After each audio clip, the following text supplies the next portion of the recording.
All right, boys, final day of summer. It is Sunday, the 21st of September, and it doesn't feel like summer. It is in the high 60s right now, kind of cloudy, a little drizzling too. All right, we were watching some Florida, Miami last night. College football going on. Mount Union, of course, was idle. They'll be back next week. All right, last night's feature presentation. This one picked by General Peters. Back-to-back Cristiano films, boys. Last night's feature presentation, The Pretender, 1987, starring Mark Rose in his only film role as Keith. We also have Dan Addington as Frank. Crystal Robbins, the lovely Crystal Robbins, as Dana. She has a little cameo in the 2002 Cristiano film called Time Changer, which is really good. We also have Jeff Glover as Dean, the roly-poly buddy of Keith. Donnie Keshawarts as Nick. You saw Donnie Keshawarts in Crime of the Age, 1988, a couple nights ago. Maybe see him again very soon. And then you have John Eric Davies as Tony, the finesse gangster from Monroe Avenue. Keith rolling around in his swank Isuzu Pizza Inn truck. And we also have only one more credited actor, and that's Jack McHaney, who is Richard, the blonde-haired guy who was we just saw him in The Appointment in 1991, very, very briefly.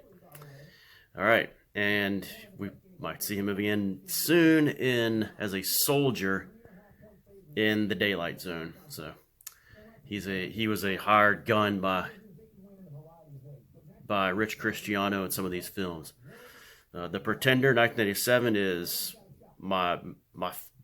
maybe my favorite, if second favorite, right up there with The Appointment, 1991, as far as Cristiano films. Check it out, 39 minutes long, I think, 38, 39 minutes long. Watch the Tubi TV version. It's a great film. Pizza Inn. You don't get to see any pizza, but some great references to Pizza Inn and showing the back kitchen chopping green peppers. The nice, they were hot. Had a great stock of like banana peppers, big jumbo Costco drums of banana peppers and cheap pizza sauce. What a great film. The Pretender, 1987. Last night's feature presentation. That means we're down to, that was one of our must-watches. For the ending of summer, beginning of fall season of movie watching, we got one more with 19 days to go until Horror Fest. And we'll watch that one maybe the last day of the season, at the very end of the season. And it's called Beyond and Back, 1971. That's our lead-in, 1978. That's our lead-in for Horror Fest film documentary. Week 3 of the National Football League resumes today. We had the Bills beat the Dolphins Thursday night, and then today we have a bunch of games, and I want to focus on 2 games today. One is that backup quarterback game between the Bengals playing in Minnesota. I think this is going to be a close game because they're kind of similar teams, but I'm picking the Bengals to win. I don't have a lot of points on them, but I am picking the Bengals to win. I maintain that Carson Wentz sucks. He's about the 140th best quarterback in the National Football League. He was not even in camp the entire summer.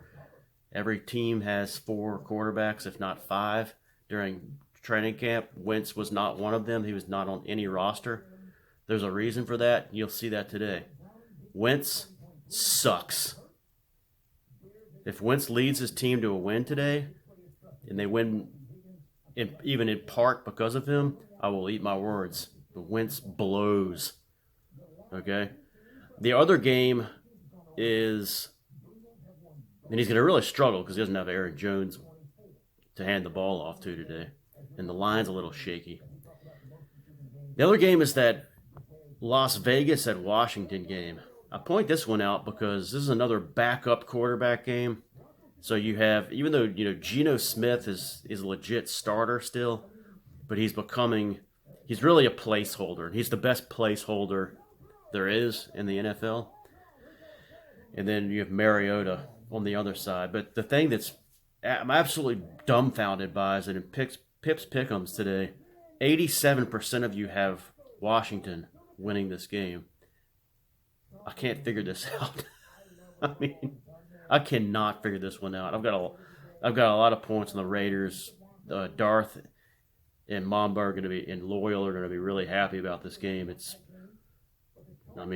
should be a fairly easy game for the Raiders to win this game. JT is ready for a breakout game. He's been held to like 3-point-something yards a carry. It's off to a slow start, which is not uncommon for rookie running backs. But today he's going against a terrible run defense, and it'll be a pretty easy day for Ashton Jeanty. Okay? And I think Bowers is a little bit hobbled, but he should have a big day too. The Packers tight end, I forget his name, was just chewing them up last week, Washington defense. So I don't know why so many of you guys have the Raiders winning this game. You're going to look pretty foolish. But whatever it takes to get above that duck line. Current water temperature at the beach area, a little surprised today. Remember we were at 70.8 yesterday, a record low. Today we jumped to 72.3. The record low was 72.1, so this is not a record. Back in 2020, on the 21st of September, it was 72.1. That is really strange because I was there on the 20th, September 20th, 2020. I don't remember it being that cold. That may have been a cloudy day, but I was there in 2020 on November the 9th, and I've got video of people comfortably in the water. So that's really surprising to me that the record was in 2020. That water temperature must have just held for like 6 weeks around 70 because it was comfortable close to Veterans Day that year. The record high was 79.7 in 2018. So, all right. God willing, afternoon trivia tomorrow. Good luck in Pips Pick'ems. May your teams win today in the NFL. Enjoy your last day of summer. I'll see you for fall. We don't have many days. We're probably done for the year for using this stuff right here, lathering up with some aloe. Time to shed some tears. Looks like Andy wins.